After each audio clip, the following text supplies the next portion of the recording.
เจริญสุขเจริญธรรมอันนี้ก็พบกันสักเล็กน้อยในยามเวลาว่างจากการปฏิบัติธรรมก็ดูไปเพจหนึ่งเพจหนึ่ง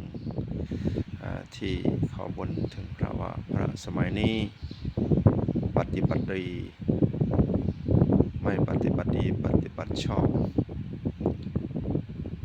ก็เลยตอบไปว่าพระสมัยนี้ส่วนมากเป็นผู้ปฏิบัติดีปฏิบัติชอบเพราะว่าพระคุณเจ้าเท่าที่เห็นอยู่ก็เช้าตีสี่ตื่นทำวัดสวดมนต์เช้า6 โมงบิณฑบาต7 โมงฉัน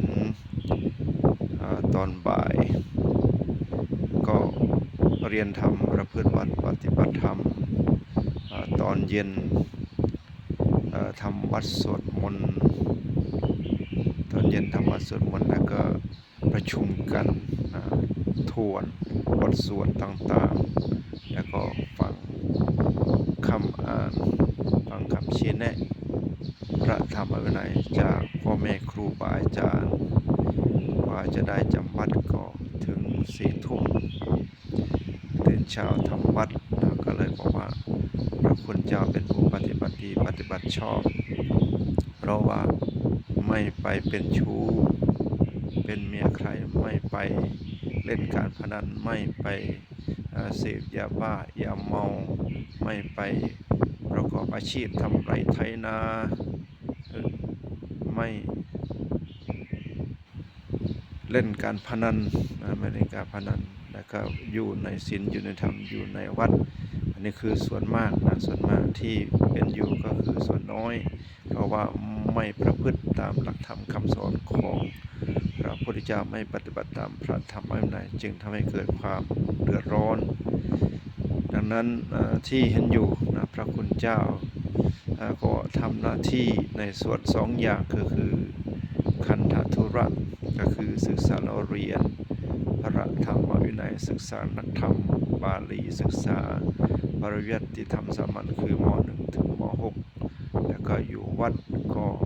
กวาดวิหารลานเจดีย์บิณฑบาตท่องสาธยายมนต์ต่างๆแล้วก็วางเว้นจากนั้นก็ประพฤติปฏิบัติวิปัสสนากรรมฐานเจริญสมถกรรมฐานคือฝึกใจให้สงบแล้วก็ปฏิบัติวิปัสสนากรรมฐานเรียนรู้ดูความเปลี่ยนแปลงไปของรูปขันธ์เปลี่ยนแปลงของรูปนามตามมหาสติปัฏฐาน4คือกายเวทนาจิตธรรมกายญาณุปัสสนาสติปัฏฐานคือตามดูความเป็นไปของกายมีความเกิดขึ้นตั้งอยู่ดับไปความร่วงโรยความแก่ชราของสังขารร่างกายเวทนาตามดูความรู้สึก3 อย่างก็คือสิ่งที่ทำให้สุขแล้วทำให้เกิดความอิ่มเอี่ยมใจก็เป็นสุขเวทนาทำให้เกิดความทุกข์ใจเรียกว่าสุขเวทนาดังนั้นสิ่งที่เป็นกลางๆคือทุกข์ก็ไม่ใช่สุขก็ไม่ใช่เป็นอารมณ์ของพระที่ปฏิบัติดีปฏิบัติชอบตั้งแต่โสดาปัตติผลขึ้นไป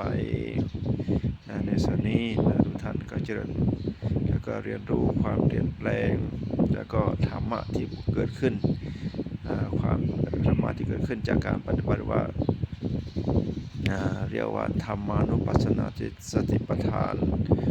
รู้ดูธรรมที่เกิดขึ้นสุขทุกข์รู้เข้าใจแล้วก็ปล่อยละปล่อยวางแล้วก็น้อมสิ่งที่ดีมายกจิตยกใจของเราให้สูงขึ้นจิตธรรมก็ดูจิตของเราที่อิ่มเอี่ยมในอารมณ์ต่างๆจิตตานุปัสสนาอิ่มเอี่ยมในอารมณ์ต่างๆก็